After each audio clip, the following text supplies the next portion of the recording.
This is the moment Kim's life changed forever. Mum, the doctor's coming in a minute and he's going to tell you that they need to amputate all your limbs because they've all died. I didn't want to live like this. This is the story of how she cheated death, rebuilt her life, and the extraordinary NHS team who made it happen. Age, skin tone, freckles, hairiness, they all matter. It is one of modern medicine's rarest surgeries. They're really life-changing. Being independent, it's given me all of that back. This is the most precious gift I've ever received in my life.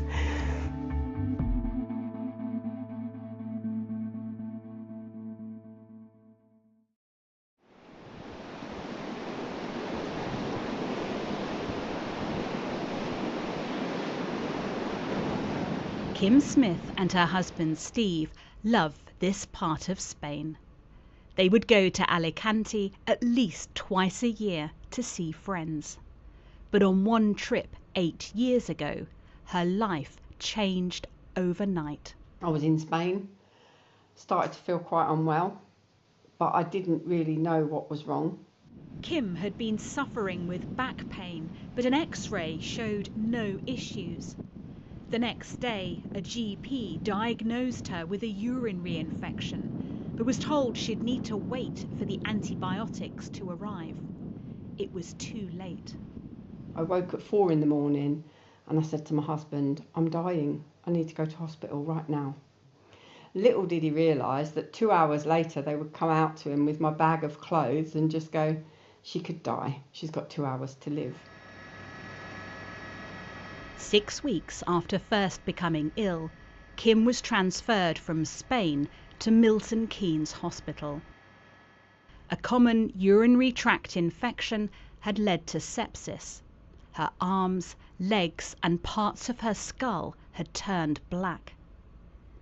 After more than 2 months in a medically induced coma, she was woken up. Right, Mum? And Kim was given the news she was to lose all limbs. My girls had been stood at the end of the bed and they said, Mum, the doctor's coming in a minute and he's going to tell you that they need to amputate all your limbs because they've all died and they're all black. Within a week, I was transferred to a different hospital to have them amputated. I spent 3 months there and then I went to rehab in London and spent 7 weeks in rehab learning how to literally do things for myself again. It was life-saving but life-changing surgery.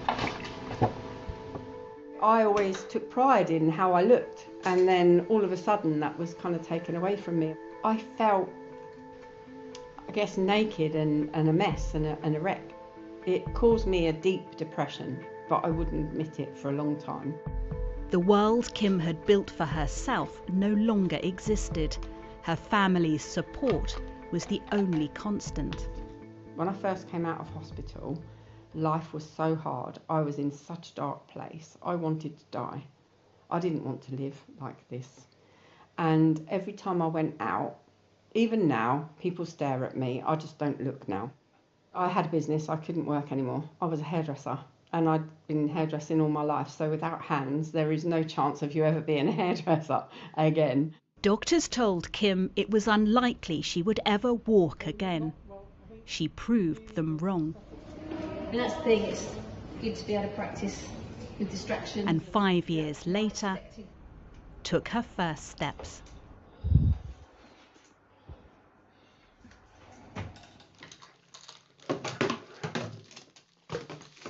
Kim raised thousands of pounds to buy prosthetics. She hoped they'd give her back some independence.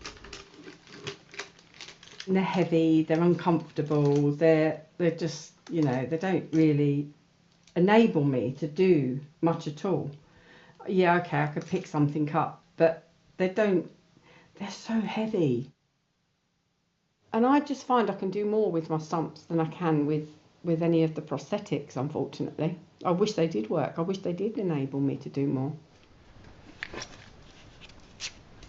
For 3.5 years, Kim's been on the waiting list for one of the rarest and most unusual operations, a hand transplant. Over that time, her hopes have been repeatedly raised, only to be crushed. I've had 17 calls. Each time you think, oh, I've got hands, I'm going to get hands. And then you get the call back to say, sorry, it wasn't the match. And you're like, oh. Kim holds out hope her luck and life will change, and one day she will be able to hold her youngest granddaughter's hand. And that is my biggest wish, before she gets too much older. She's currently 5. Oh, that would be incredible. I'll have tears. Oh, just thinking about it. Yeah, that makes me well up. Yeah, absolutely.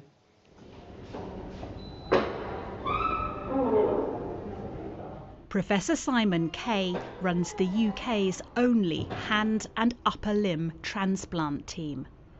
Working at Leeds teaching hospitals, he's globally renowned and carried out the country's first hand transplant in 2012.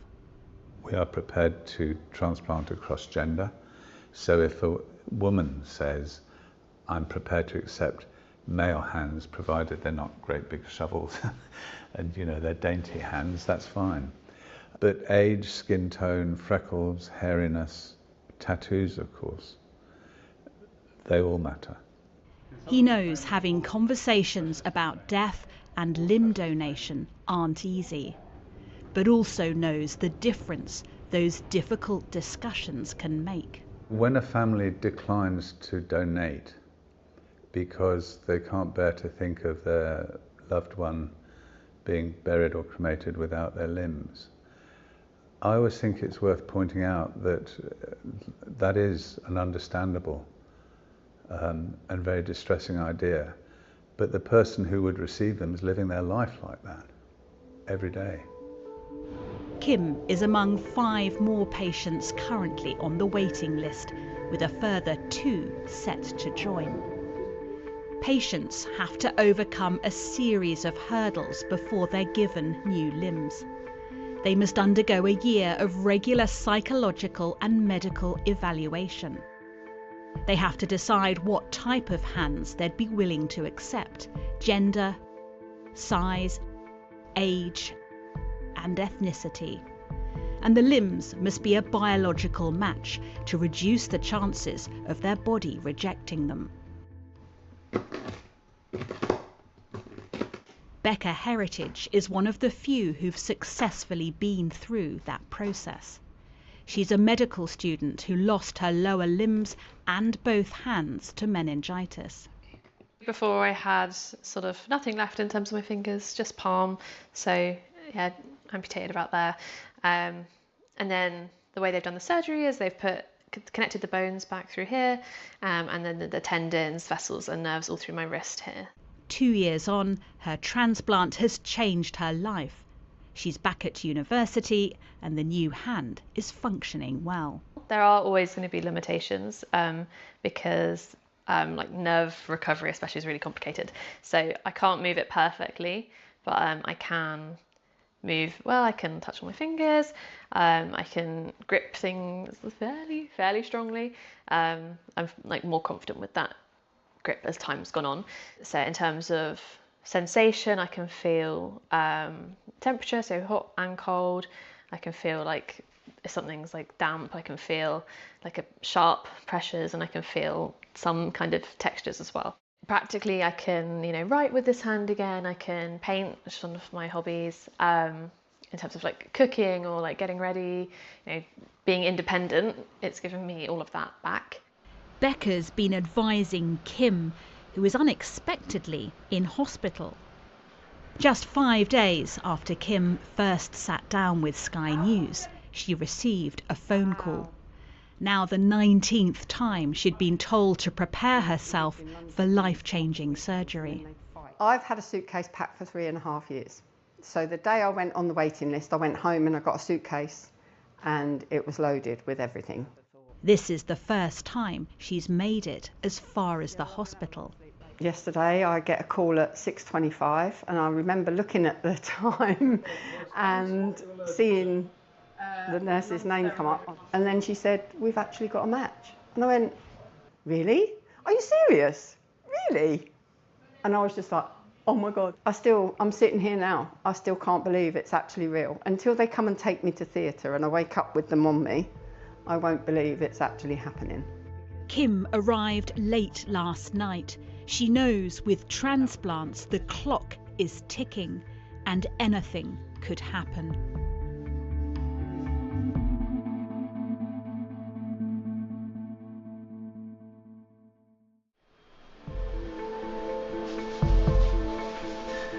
Most hand replacement surgeries take 12 hours in theatre, so teams start early in the morning. But today, the limbs won't arrive until after 5 p.m. A decision's made to operate on Kim over 2 days. As the surgical team scrub in, Kim asked if she could send a message. I just would like, if the donor family do ever see this, thank you very much, because this is the most precious gift I've ever received in my life.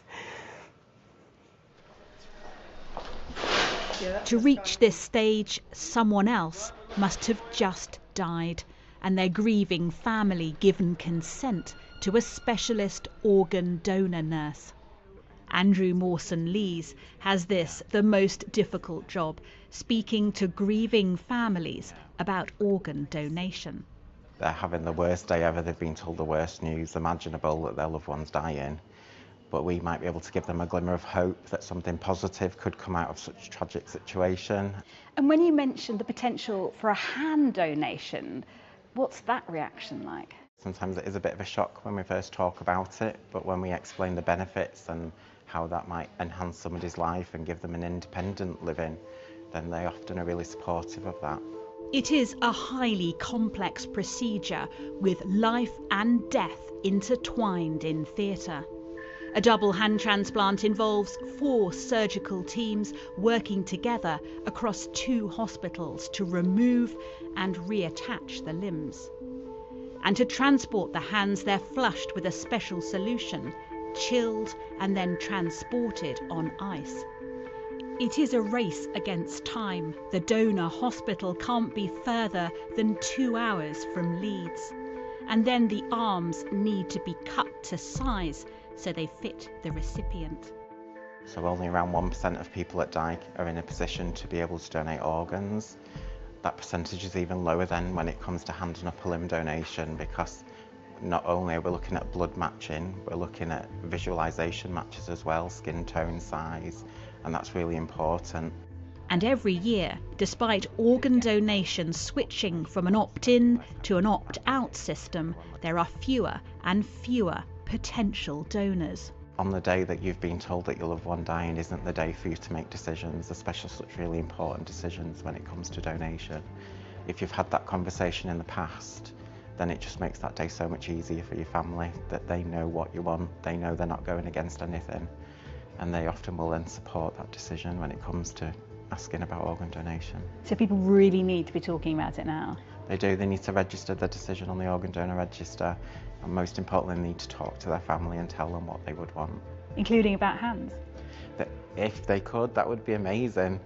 1 week after Kim's surgery, Sky News is waiting for an update on her condition. An email arrives. Kim is not currently very well. Another week passes. I'm finally back in the land of living. I don't know if you've heard, but I had a bit of a near one with death again. Gave them all a massive fright, apparently. I've only literally just begun to feel normal again. Nearly 2 weeks after we saw her being wheeled into theatre, Kim is in the intensive care unit, poorly but alive. She had 2 hands transplanted, but her blood pressure plummeted during surgery, and doctors could only save 1. Hi, Kim. Good morning. How are you? Yeah, good, thank you. Have a quick look at Of course, the hand. yeah. Excellent. Straighten out and just bend the thumb and the fingers. That's really good. Really lovely. Yeah, they're moving really, really well. Yeah, just relax. Now bend them down again. They're getting going, aren't they? Yeah. It's almost unbelievable. Kim now has a complete stranger's hand, thanks to the decision their family made as they died, to let their loved one's limb live on. Kim had 3 operations and spent a total of 14 hours in surgery.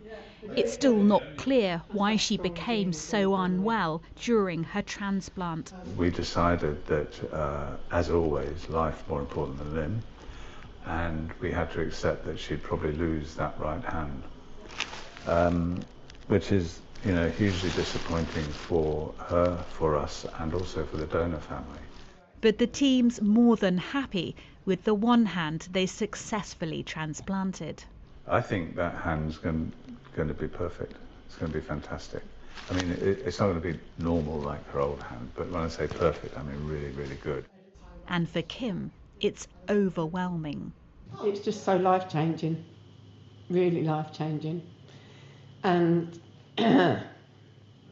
as far as I'm concerned, it's the most precious gift I'll ever have received in my life. And I can't thank that donor's family enough. Waking up with someone else's hand has brought some surprising changes. It's going to be different again because I'm now going to be a lefty and not a righty. I've always been right-handed, so it's going to be different. But yeah, I don't care if my writing's scruffy at all. With her new hand, Becca was encouraged to write to her donor's family. She soon received a reply. I was able to learn a bit about my donor, what she did, what she liked, which just felt helpful to me as well, to kind of have an image to kind of be grateful towards, if that makes sense, and have a way to channel those feelings. Like Professor Kay, she says it's important the public know about limb transplants and discuss their own wishes with their loved ones before it's too late. I know it's very specialist, and maybe that's why it's treated a little bit differently to the other organs that are on the donation list. But I'd hope that people kind of treat hands the same, as maybe they're not life-saving in the same way, but they're really life-changing, and as a gift I appreciate it so much. Hi, so nice to see you. Back in Milton Keynes, Kim has left hospital and just arrived home. So this is the hand then. Mm-hmm. And these are the sort of, we need to do the exercises regularly and wow. So there it is. Goodness. And you're moving your fingers. Yeah. How does it compare with your hand? You know what? I thought it seemed quite small, but I think it is actually bigger than mine was. But it doesn't look it. It just seems perfect. It just seems perfect size and colour and everything. And I'm just like, I love it. It's mine. And it, just seeing my fingers moving, I'm moving them. That's my hand. Do you know what I mean? And it's just like, it's unreal. It's actually happened, and it's mine. And the nails have grown, and they just look so nice. They're just so neat, and it's just a perfect hand. Have you got used to your new hand? Yeah. Oh, I love it. Yeah, I can't stop looking at it. Yeah, and it's lovely when I take it out of the cast and I do my exercises and I see it moving and I'm like, oh, look, that's my hand. And it's just so nice. It's quite funny because my little pinky bends over and I'm like, I can go for afternoon tea and I've got a little finger that can poke up and I can be posh and have a cup of tea. So that'll be nice. Kim's daughter Gemma is her carer. She's been constantly at her side and now helping with her recovery. Oh, my girls have been amazing. Yeah, from day one when I lost my limbs, they've been incredible. There's just no words. It's just an incredible gift, and it's just, even for us, it's just, it's breathtaking. It's that generosity that somebody's decided to give such an amazing gift. So. Oh, it is an amazing gift. And touching your mum's hands like this again. It just feels normal. It really does, and it's crazy how normal it now feels again. Like holding her hand is just surreal. Hand transplants are labour intensive and high risk, but for Professor Kay's team, well worth it. Every one of my patients, every one of our patients who's had a hand transplant sends me, without me asking, pictures of them with their grandchildren or their niece, their nephews, their own children, holding hands or stroking them or doing their hair. Your hand is soft, warm, responsive, sensitive, it might be slightly sweaty, but if you're doing that with a prosthesis, it hasn't got the same exchange of information, the same reassurance, the comfort and so on. Just 2 months after surgery, Kim's new hand is giving her back some of the independence she lost. I can now pick up my electric toothbrush and brush my teeth myself. I can do my makeup, I can brush my hair, I can feed myself, I can open the back door and let the dogs out in the garden. It's just incredible. It's just absolutely incredible. I'm doing so much more than I expected so soon. To be able to do things is just so emotional after almost 8 years of not being able to do anything for myself, not having a hand, not being able to kind of feed myself with a hand, not being able to do my makeup with hands. I've had to use 2 arms with my stumps to do my makeup.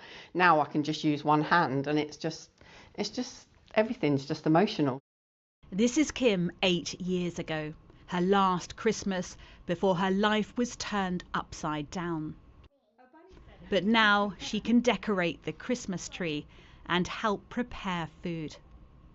But she'll have to wait a little longer for one present she was looking forward to. My husband said when I got a hand transplant he would buy me a new wedding and engagement ring. Which are currently round your neck. Yeah, they're currently round my neck, and I have been for the last 7.5 years when I came out of hospital.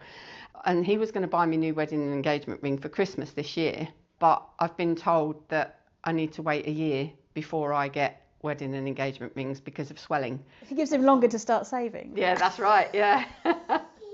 Her journey has been incredible and emotional. A hand, part of someone else's life, through their childhood, their adulthood, and their death, now living on with Kim. We've got like a maze thing here. A maze? Yeah. Kim is now able to play with her granddaughter in ways she never thought possible. And now you and me, we'll be able to do colouring together, won't we? And finally, the moment she'd always wanted, to be able to hold her granddaughter's hand. I love you to the moon and back. I can't hear you. I love you to the moon and back. I can't hear you. I love you to the moon and back. I love you to the moon and back.